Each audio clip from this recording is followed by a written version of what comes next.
शाबाश, पहाड़ी नारी दिक्कत कहाँ आ रही, भारी भारी। शाबाश, मेरी वाइफ है गाइस, ये देखो असली किसान तो ये है, रियल फार्मर। ये देखो भारी तो नहीं हो गया, ओ माय गॉड। नीचे मत गिर जाइए भाई, उतने का उसमें आटा नहीं निकलेगा जितने पैसे लग जाएंगे इसे। हाँ, 90% खेत बंजर पड़े हुए हैं, तो आप अंदाजा लगाओ कि भाई उत्तराखंड में जो इंडिविजुअल लेवल की खेती है वो कितनी तेजी के साथ जो है बंजर हो रही है। अब नई जनरेशन नहीं करना चाहती है काम, इसका रिजल्ट ये है कि 90% खेत बंजर है। सारे लोग मौज कर रहे हैं, ये खेती कर रही है। भारत सरकार को अवार्ड देना चाहिए इसको, साहसी पुरस्कार। अकेली महिला यहाँ जो है खेतों में काम कर रही है। बताओ, कोई भालू आ जाएगा, कोई शेर आ जाएगा, फिर क्या होगा भाई। ये निकल गया गाइस, बाय बाय गाइस। ये दूसरे खेत में जा रही, मैं घर जा रहा हूँ। जल्द जल्द जाए, बाघ ने बिल की तेरे बाघ अटैक न करते, फटाफट आइए। Hey guys, welcome back to my new blog. सुबह के 10 बज गए, अभी 10 बजे मैं अपने खेत में आया हूँ। मंडवे का कल्टीवेशन है आज हमारा। ये देखो मम्मी और वाइफ दोनों जो है मंडवा निकालने पे लगे हुए हैं। ये निकाल दें उन्होंने मंडवा, ये देखो अभी तो हरा है, अभी तो हरा है काफ़ी। और ये अपना खेत, पूरे खेत में हमने जो है मंडवा लगा रखा है। कभी एक टाइम था इसमें हम जो है चावल लगाते थे। इस बार में सोच रहे हैं कि इसमें हम जो है धान लगाएंगे। एक टाइम था इसमें हम जो है धान बोते थे, चावल की खेती करते थे, पानी वाला चावल। पानी तो यहाँ पे भरपूर है, लेकिन वाइफ मना कर रही कि नहीं लगाना। क्यों नहीं लगाना भाई चावल? तो हल तो बैल लगाएगा, तेरे को थोड़ी लगाना हल, बैल लगाएगा हल। चावल बड़े होते हैं यहाँ का। और इस सुबह का मौसम देखो, 11 बजे का मौसम, 10 बजे का मौसम। देखो ये वाला खेत पूरा बंजर पड़ा हुआ है, देखो इसमें कुछ नहीं है, इसमें कांटे जम गए। और एक टाइम पे इस पर फसल होती, जब हमारे जब ये खेत चलता था तो ये भी चलता था। पहले ये वाला खेत भी करते थे, ये तो हमारा है, और ये वाला भी करते थे। ये किसी और का खेत है, तो ये भी करते थे, इसमें भी हम धान लगाते थे। हम दोनों खेत करते थे। और आज की डेट में ये नीचे वाला खेत जो है पूरा बंजर है, देखो पूरा बंजर पड़ा है। इसमें घास जमी है, कांटे जमी हुए हैं। ये ऊपर के खेत ये भी बंजर पड़े हुए हैं, ऊपर के खेत ये सारे बंजर पड़े हुए हैं। एक कट्टा हो गया धान मंडवे का, एक कट्टा आ गया।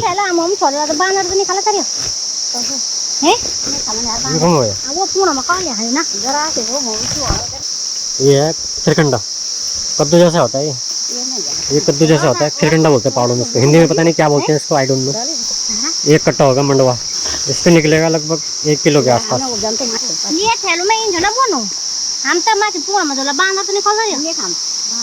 तो बिना रस्सी के ही बांधते हैं इस पर, मंडवे के पौधे की रस्सी बन जाती है। एक ये वाला खेत चलता है, इसके नीचे वाला खेत भी बंजर है पूरा।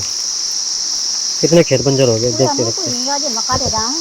तो बांधने की टेक्निक देखिए, ऐसे बांधते हैं बिना रस्सी के। और अभी सुबह का मौसम देखो, 11 बजे का मौसम, 10:30 बजे का मौसम। क्लाउडी वेदर, आज बारिश आने की संभावना भी है। टाइट बांध भाई इसको, खुलेगा नहीं वो ना। ये बाहर कौन ना लगो में कौन आ लगो इन चोरी में ना। हां, ये हो गया कट्टा तैयार। अब इसको जाएंगे घर। कम से कम 2-3 कट्टे हुए होंगे हमारे इस खेत में मंडवे के। हैं दो ऐसे ऐसे 2-3-4 कट्टे तो कम से कम हुए होंगे। ये बता नहीं रहे कितने कट्टे हुए, फिर नज़र लग जाती है। फिर अगले साल हम इसमें बोएंगे चावल। लगाने में क्या, एक ही बार लगाना है बस, तो बाद में चावल भी तो खाएगी। मम्मी जाएगी शादी में, और हम अभी जो है दूसरे खेत में भी जाएंगे। ये मेरे को पकड़ा रही है सारा सामान, कह रहे इधर आंते लेके जाओ, पानी की बोतल लेके जाओ। मम्मी चली गई घर, मम्मी को किसी शादी में जाना है। ये पानी की बोतल ये लेके चलना पड़ता है खेतों में हमेशा, क्योंकि खेतों में प्यास बहुत लगती है काम करते करते। वाइफ ने लगा लिया, कट्टा तैयार कर लिया, वाइफ कट्टा ले जाएगी। शाबाश, पहाड़ी नारी दिक्कत कहाँ आ रही, कोदा की भारी भारी भारी। लगाने भाई चावल इस खेत में है। हेलो सुन ना, ये बनाती उसमें टांग दे। हाँ ऐसा बास, मेरी वाइफ है गाइस, ये देखो असली किसान तो ये है, रियल फार्मर। ये देखो भारी तो नहीं हो गया, ओ माय गॉड। नीचे मत गिर जाइए भाई, उतने का उसमें आटा नहीं निकलेगा जितने पैसे लग जाएंगे फिर। अभी हम घर जा रहे हैं गाइस, मतलब दूसरे खेत में जा रही है अभी हम। ये खेत कंप्लीट हो गया, इसमें निकला है हमारे कम से कम 30 किलो रागी। देखो ये तोर की दाल है, इसको बोलते हैं हरड़ की दाल, तोर की दाल। और ये पूरा खेत जो है ना बंजर है, देखो मैं दिखा रहा हूँ। ये देखो पूरा खेत बंजर है भैया। खेत इतनी स्पीड से यहाँ पे बंजर हो रहे हैं ना, मैं बता नहीं सकता आपको। देखो यहाँ पे रास्ता नहीं है गाइस, यहाँ पे बहुत मेन रास्ता जो है ना बंद कर रखा है, क्योंकि यहाँ से जंगली जानवर घुसते हैं। तो हमने अभी ये टेम्परेरी रास्ता बना रखा है, क्योंकि मेन रास्ता में हमने कांटे वाटे लगा रखे हैं, क्योंकि जंगली जानवर आते हैं फिर वो फसलों को नुकसान पहुँचाते हैं।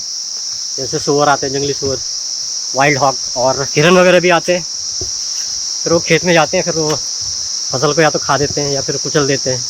ये खेत यहाँ पे, ये पूरी यहाँ पे क्या कांटे झाड़ियाँ उग गई हैं, पता नहीं लग रहा है यहाँ पे खेत है। बताओ, एक टाइम था 90 का ऐसा दौर था जब ये सारे खेत जो है आबाद थे। हम यहाँ, मेरे को याद है जब हम चावल की खेती करते थे यहाँ पे, तो इन खेतों में भी चावल की खेती होती थी। अब ये कट्टा मेरे को ले आना पड़ेगा क्या? मम्मी ने कट्टा यहाँ पे रख दिया, ये कट्टा मेरे को ले जाना पड़ेगा। समय देखो कितनी तेज़ी से बदल रहा है। एक टाइम पे 90s के दौर में ये खेत, यहाँ पे लोग खेती करते थे इन खेतों में।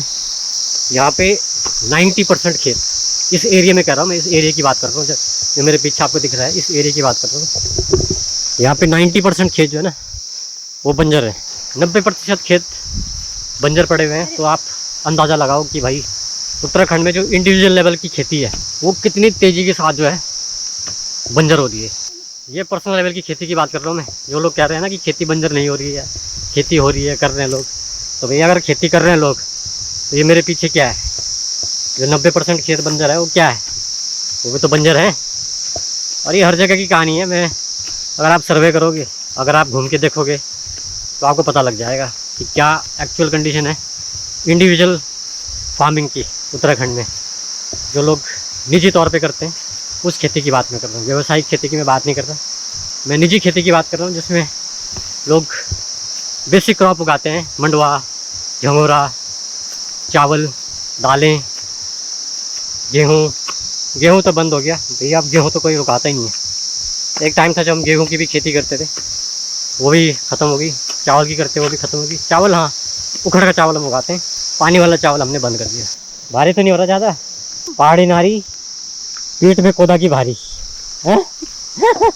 पहाड़ी नारी पीठ में कोदा की भारी। मेरी वाइफ है सही मायने में असली किसान, जिसको किसान बोलते हैं। भारत सरकार को इस बात पे ध्यान देना चाहिए, कुछ पुरस्कार देना चाहिए। साहसी कौन से पुरस्कार मिलते हैं खेती वालों को, पुरस्कार देना चाहिए भाई। देखो इस धूप में जो है कट्टा ले जा रही है भाई, यहाँ बिछा दे, यहाँ पे आराम कर।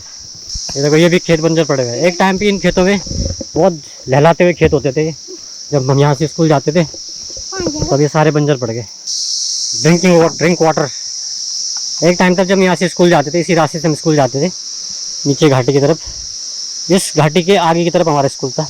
कम से कम 3-4 किलोमीटर रोज़ हम जाते थे। तो ये खेत उस टाइम पे पूरे आबाद होते थे, लहलाते हुए खेत। देखो ये खेत बंजर है, आगे का खेत भी बंजर है, नीचे का खेत भी बंजर है, फिर नीचे एक चलता खेत है, फिर इसके नीचे बंजर है। तो कितने खेत यहाँ पे जो है, 90% खेत जो है बंजर है। तो इसके बाद दूसरे खेत में जाएंगे, ऊपर एक खेत है। ये थैला ले जा, तुम मैं ले जाऊँ, ये तेरे को भी साथ में ले जाता हूँ, आजा आजा। हमारे घर से एक खेत काफ़ी दूर है। हमारे घर से एक खेत लगभग 1 किलोमीटर नीचे है। पैदल जाना है, फिर ऐसे पीठ में लाद के फसल को ऊपर तक लाना है। तो ये चैलेंज है। ये चैलेंज जो है नई जनरेशन एक्सेप्ट करने के लिए तैयार नहीं है कि भैया पीठ में लाद के कैसे लाएंगे, इससे बड़े तो दुकान का ही खाएंगे। अब नई जनरेशन नहीं करना चाहती है काम। इसका रिजल्ट ये है कि 90% खेत बंजर है। इसका और कोई रीज़न नहीं है खेत बंजर होने का, इसका एक ही रीज़न है, हर कोई जो है नौकरी करके और बाज़ार का अनाज खाना चाहता है, वो मेहनत नहीं करना चाहता। अभी इसकी वैल्यू लोगों को पता नहीं है कि खुद से खेती करके खाने में क्या डिफरेंस है, और बाज़ार का जो केमिकल युक्त खाना खाना है, जो केमिकल युक्त राशन है, उससे क्या इफ़ेक्ट होते हैं। लोगों को अभी बाज़ार के अनाज में और घर के उगे अनाज में, दोनों में जो है डिफरेंस नज़र नहीं आ रहा है। और इन फ्यूचर लोगों को इसी खेती पे आना पड़ेगा। फ्यूचर की बात कर रहा हूँ मैं, फ्यूचर की। या तो अभी से आप स्टार्ट कर दो, या फिर आपको बाद में स्टार्ट करना पड़ेगा। वो लिखा हुआ है, फिक्स है कि आना आपको अपनी खेती पे ही है। चाहे आप दिल्ली चले जाओ, चाहे आप मुंबई चले जाओ, चाहे आप यूरोप चले जाओ, चाहे आप US चले जाओ, अल्टीमेटली आपको खेती पे ही आना पड़ेगा। कि जिस हिसाब से मार्केट में आपको केमिकल वाला खिलाया जा रहा है, राशन हो गया, कोई भी चीज़ होगी खाने की चीज़, उसमें इतने प्रिजर्वेटिव डाले जाते हैं कि एक आटा जो घर में आप गांव में पहले पिसवाते थे वो 15-20 दिन चलता था मुश्किल से, क्योंकि उसमें फिर कीड़े पड़ जाते थे। अब दुकान में जो आटा मिल रहा है वो कट्टा आपका जो है 1 महीना 2 महीना चल रहा है, उस पर वो ख़राब ही नहीं हो रहा है। तो इसका मतलब अब अंदाज़ा लगाओ कि उसमें कितना प्रिजर्वेटिव डाला गया है, कितना केमिकल डाला गया है। भाई घर की दाल में, घर के चावल में घुन पड़ जाते हैं। आप बाज़ार की दाल देखो, उसमें पड़ेंगे ही नहीं। आप उसको रख लो पैकेट में, 1 साल तक रखो, नहीं पड़ेंगे, क्योंकि उसमें इतने प्रिजर्वेटिव केमिकल डाले गए हैं कि वो ख़राब ही नहीं होगा। आपकी जो एक्चुअल लाइफ है ना, वो एग्रीकल्चर, खेती बाड़ी करना है, प्रकृति के नज़दीक रहना है। भैया शहर जो बनाए गए हैं ना, शहर बनाए गए हैं, वो एक सोची समझी रणनीति के तहत बनाए गए हैं। पैसे को बढ़ाने के लिए शहर बनाए जाते हैं। अब देखो एक छोटा सा उदाहरण मैं देता हूँ। शाबाश, असली किसान तो ही है, बाकी तो ऐसी है। भारत सरकार को ध्यान देना चाहिए, मेरी बीवी को बहादुर का पुरस्कार देना चाहिए। देखो कोई नहीं दिख रहा है यहाँ, सिर्फ यही दिख रही है बस खेत में है। सारे लोग मौज कर रहे हैं, ये खेती कर रही है। देखो भारत सरकार को अवार्ड देना चाहिए, इसको फांसी पुरस्कार। अकेली महिला यहाँ जो है खेतों में काम कर रही है। बताओ, कोई भालू आ जाएगा, कोई शेर आ जाएगा, फिर क्या होगा भाई। खेतों में पहले लोग दिखते थे, एक भी आदमी नहीं है यहाँ, एक भी आदमी, एक भी आदमी कोई नहीं है। खेती बंजर है सारे, एक खेत है, उस खेत काट कर ले गए लोग। अब वहाँ सारे 4-5 खेत बंजर पड़े हैं, कौन रहेगा वहाँ, कोई रहेगा ही नहीं। अब ऐसे अकेले खेती करना भी बहुत जो है रिस्की है, पता है, क्योंकि जंगली जानवर की तादाद यहाँ पे जो है बढ़ चुकी है, क्योंकि खेत बंजर हो गए। अब भाई पहले खेत चलते थे, लोगों की आवाजाही थी, लोग घूमते फिरते थे इधर, 500-600 मीटर की रेडियस में लोग घूमते थे। कोई बकरी चरा रहा, कोई बैल चरा रहा, कोई गाय चरा रहा है। आज की डेट में यहाँ पे एक आदमी नहीं मिलेगा आपको। तो जो आदमी खेती करना भी चाहता है ना, उसके लिए खेती करना भी रिस्की हो गया है, क्योंकि जंगली जानवर कोई आ गया, उग्र जानवर आ गया, उसने मार दिया, कुछ भी कर दिया, तो ये भी रिस्की है। तो यहाँ पे खेती करना भी बहुत रिस्की है। यहाँ पे अगर कोई खेती कर भी रहा है ना, तो साथ में किसी को ले जाना पड़ेगा उसको कि भाई मेरे साथ चलो। इस तरह की खेती में दिखाऊंगा ना, इस तरह की खेती सारी बंजर है ये भी। और एक टाइम पे ये सारे खेत जो चलते थे, ऊपर से लेकर नीचे तक ये सारे बंजर है। यहाँ पे 90% खेती यहाँ पे जो है बंजर है। अब खेती करना भी पहाड़ों में बहुत रिस्की हो गया है, क्योंकि अकेले जाना भी बहुत रिस्की है भैया, क्योंकि यहाँ पे बाघ भी आ जाता है। भालू तो नहीं आता है, कम आता है। बाघ हो गया, जंगली सूअर हो गया। जंगली सूअर बहुत खतरनाक होता है। और बाकी हिरन वगैरह होते हैं, वो इतने उग्र नहीं होते हैं जितने बाघ और सूअर होते हैं।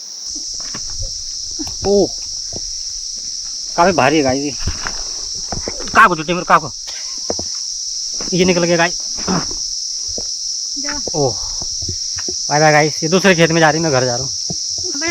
जल्द जाए, बाघ ने बिल के तेरे बाघ अटैक न कर दे, फटाफट आइए। मैं ये कट्टा लेके अब जा रहा हूँ घर गाइस। कोई बात नहीं, लगा दूंगा मैं।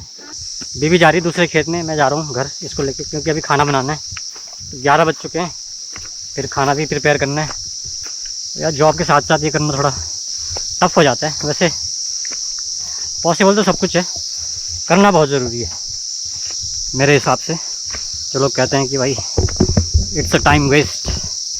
रागी का हम आटा बनाते हैं, फिर इसको हम गेहूं के आटे में मिलाते हैं, और पूरी सर्दियाँ हम यही खाते हैं, क्योंकि इसका आटा गर्म होता है। तो ठंडियों में ये हमारे पूरा साल चलता है। जितने भी ये बोलते हैं कि खेती में क्या है, ये गांव में क्या है, मैं आपको बता दूं कि अगर सरकार चाहे तो गांव में भी रोज़गार दे सकती है, लेकिन भैया अगर सबके गांव में सबको रोज़गार मिल जाए, तो शहर में जो ये बड़े बड़े बिजनेस लोग बैठे हैं अपनी दुकानें खोल के, तो उनकी दुकानें तो बंद हो जाएंगी हैं।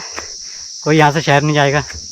ये सड़कें, हाईवे किस काम के आएंगे, उसका पैसा कहाँ जाएगा, ट्रांसपोर्ट की फैसिलिटी कैसे चलेगी। तो ये सब एक सोची समझी रणनीति होती है सरकार की, कि गांव से कैसे लोगों को यहाँ से रोज़गार के नाम पे भगाना है, शहरों में ले जाना है, ठीक है। फिर वहाँ पे बड़े बड़े जो बिजनेसमैन बैठे हैं, कई सारे बड़े बड़े मॉल्स खोल के बैठे हुए हैं, तो वो कैसे चले, उनका धंधा कैसे चलेगा। तो ये बहुत बड़ी इसमें स्ट्रैटेजी होती है, बहुत बड़ा प्लान होता है। एक तरीके से बिज़नेस मॉडल होता है कि भाई कैसे लोगों को यहाँ पे इकट्ठा करा जाए, और कैसे जो है इकोनॉमी को, पैसे को इकट्ठा करके बड़े बड़े लोगों तक पहुँचाया जाए। यहाँ पे इसीलिए रोज़गार नहीं दिया जाता है, ताकि जो है लोग यहाँ से बाहर निकलें। मैं भी दिल्ली में नौकरी करता हूँ, अगर सरकार मेरे को यहाँ पे रोज़गार दे देती तो मैं दिल्ली क्यों जाता, ठीक है। हर कोई रोज़गार के चक्कर में शहरों में भागता है, इसलिए शहरों में भीड़ भड़ाका बढ़ जाता है। फिर वहाँ पे करोड़पति लोग आ जाते हैं अपने बिज़नेस को लेके। गाइस बात अगर अच्छी लगी हो तो वीडियो को शेयर भी ज़रूर करें। तो गाइस इसी के साथ ब्लॉग को एंड करते हैं, फिर मिलेंगे नए ब्लॉग के साथ। तब तक के लिए नमस्कार।